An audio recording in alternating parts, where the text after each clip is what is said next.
Hi hello എല്ലാവർക്കും നമസ്കാരം. ഇന്ന് നമ്മൾ തയ്യാറാക്കാൻ പോകുന്നത് ഗ്രീൻ പീസ് കറി. വളരെ ടേസ്റ്റി ആയിട്ടുള്ള കറിയാണ്. വീഡിയോയിലേക്ക് പോകാം. വീഡിയോ കണ്ട് ഇഷ്ടമായാൽ ലൈക്ക് ചെയ്യണം, ഷെയർ ചെയ്യണം, സബ്സ്ക്രൈബ് ചെയ്യണം. അതിൻ്റെ കൂടെ തൊട്ടടുത്തുള്ള ബെല്ലൈക്കൺ ഓളും കൂടെ പ്രസ് ചെയ്തേക്കണേ. ഗ്രീൻ പീസ് കറിക്ക് ആവശ്യമായ സാധനങ്ങൾ. ഇനി നമുക്കൊരു പാൻ അടുപ്പത്ത് വയ്ക്കാം. അതിലേക്ക് കുറച്ച് ഓയിൽ ഒഴിച്ചു കൊടുത്തതിന് ശേഷം ചെറുതായിട്ട് അരിഞ്ഞു വെച്ചിരിക്കുന്ന സവാള ഇട്ട് കൊടുക്കാം. ഇതിലേക്ക് ഇഞ്ചി വെളുത്തുള്ളി ചതച്ചതും പച്ചമുളകും കൂടി ചേർത്ത് നമുക്കൊന്ന് വഴറ്റി കൊടുക്കാം.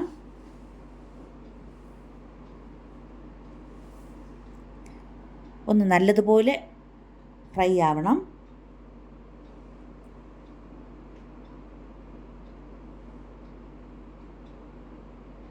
ഇത് ടേസ്റ്റി ആയിട്ടുള്ളൊരു കറിയാണ്. അപ്പം, ഇടിയപ്പം, ദോശ, ചപ്പാത്തി എല്ലാത്തിൻ്റെ കൂടെയും കഴിക്കാൻ പറ്റുന്ന കറിയാണിത്.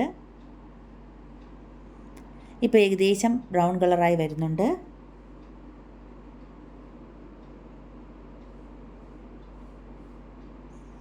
ഇനി ഇതിലേക്ക് ഒരു തക്കാളി ചെറുതായിട്ട് മുറിച്ചത് അതും കൂടി ചേർത്ത് കൊടുക്കാം.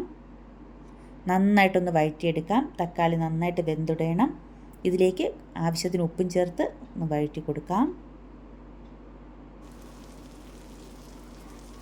ഇനി ഇതിലേക്ക് ഒരു ചെറിയ ഉരുളക്കിഴങ്ങും കൂടി ഞാൻ ചേർക്കുന്നുണ്ട്. ഉരുളക്കിഴങ്ങ് ചേർത്തില്ലെങ്കിലും കുഴപ്പമില്ല, പക്ഷേ ഉരുളക്കിഴങ്ങ് ചേർക്കുമ്പോൾ ടേസ്റ്റാണ്. അതൊന്ന് വെന്ത് വരട്ടെ.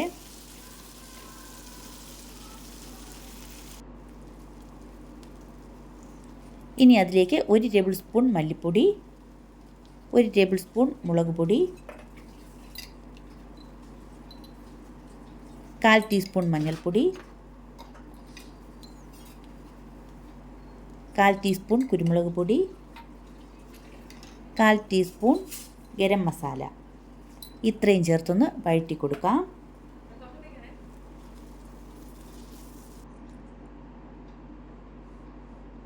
ഇനി ഇതിലേക്ക് നമുക്ക് ഗ്രീൻ പീസ് ചേർത്ത് കൊടുക്കാം.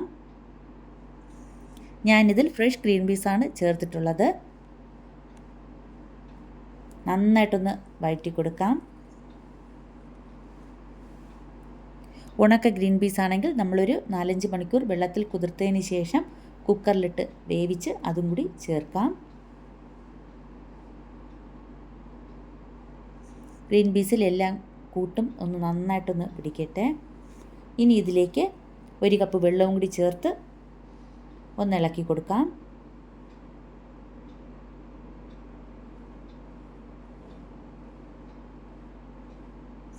ഇനി ഇത് കുറച്ച് നേരം അടച്ചു വെച്ച് വേവിക്കാം.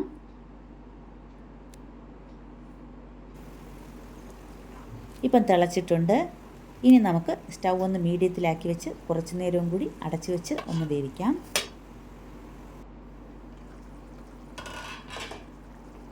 ഇപ്പോൾ ഏകദേശം വെന്ത് വന്നിട്ടുണ്ട്. കുറച്ച് നേരം കൂടി വേവണം.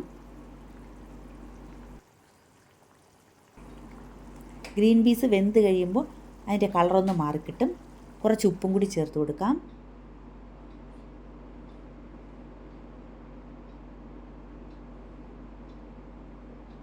ഇപ്പം നമ്മുടെ ഗ്രീൻ പീസ് വെന്തിട്ടുണ്ട്. നമ്മുടെ ഗ്രീൻ പീസ് കറി റെഡി ആയിട്ടുണ്ട്.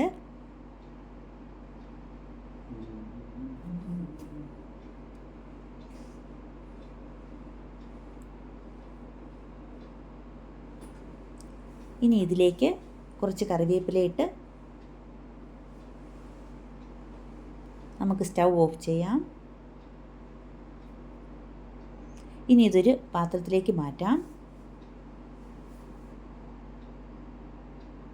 ഇത് ഇഷ്ടമായാൽ ലൈക്ക് ചെയ്യണം, ഷെയർ ചെയ്യണം, സബ്സ്ക്രൈബ് ചെയ്യണം. Thank you.